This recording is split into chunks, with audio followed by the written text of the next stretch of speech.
আসসালামু আলাইকুম। আজ আমি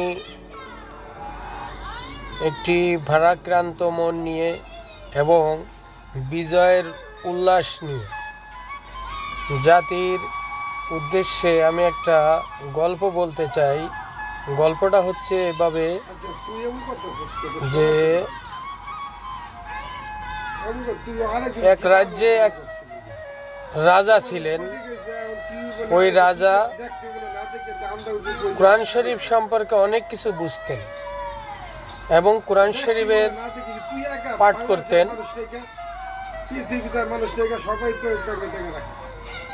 যখন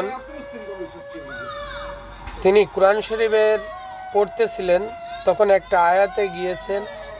ওই আয়াতে যেই কোরআনের আয়াতটা লেখা ছিল, ওই আয়াতের অর্থ হচ্ছে যে খানিকে বাদশা খানিকে ফকির, অর্থাৎ এখনের রাজা আছে, কিছুক্ষণ পর সে ফকির হয়ে যাবে।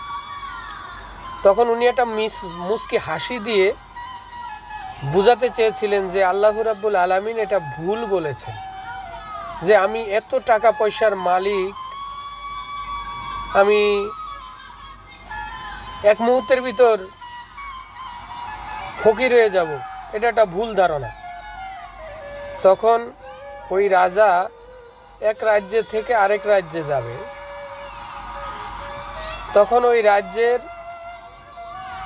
যখন যায়, তখন যেতে যেতে যেতে যেতে এক রাজ্য থেকে আরেক রাজ্যে যখন যায়, উনি হচ্ছেন এই যত রাজ্য আছে রাজ্যের প্রধান।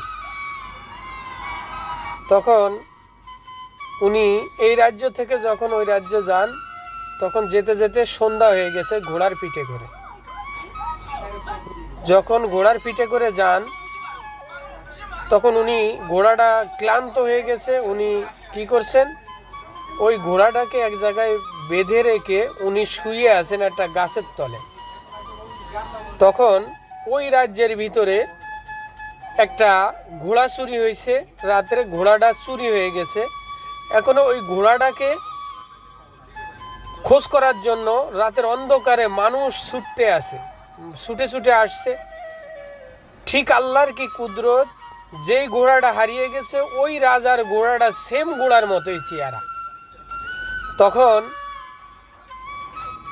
যখন সাধারণ মানুষ তো ওই রাজাকে চিনে না, যে রাজা এভাবে কি আসবে, তখন ওই ঘোড়াটা দেখে জনগণ ভাবছে, বলতেছে যে এই ঘোড়াটা এই লোকটা চুরি করে নিয়ে আসছে।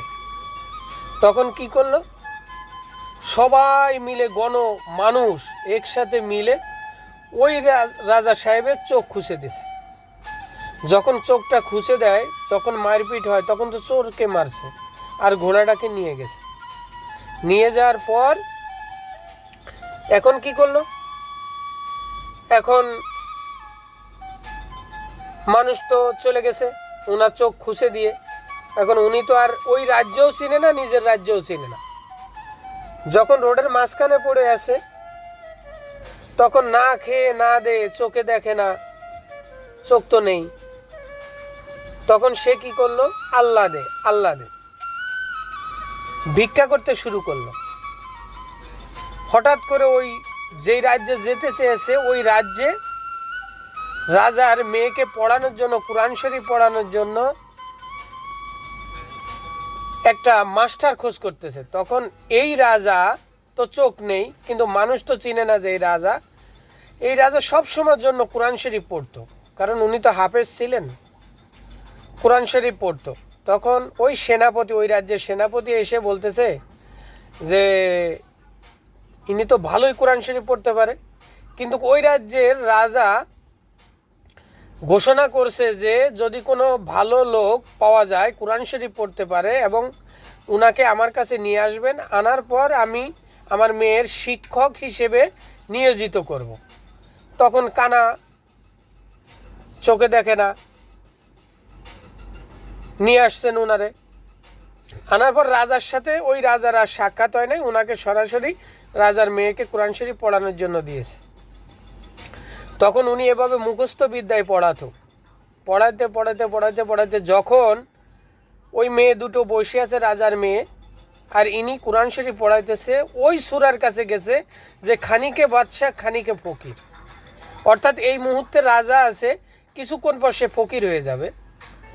যখন ওই আয়াতের কাছে গেছে তখন মিষ্টি একটা হাসি দিছে, হাসতেছে মিষ্টি মিষ্টি হাসি। যখন হাসতেছে তখন রাজার মেয়ে মনে মনে কয়, শালার কানা চোখে দেখে না, সে আমাদেরকে দেখে আমাদের রূপ চেহারা দেখে হাসতেছে।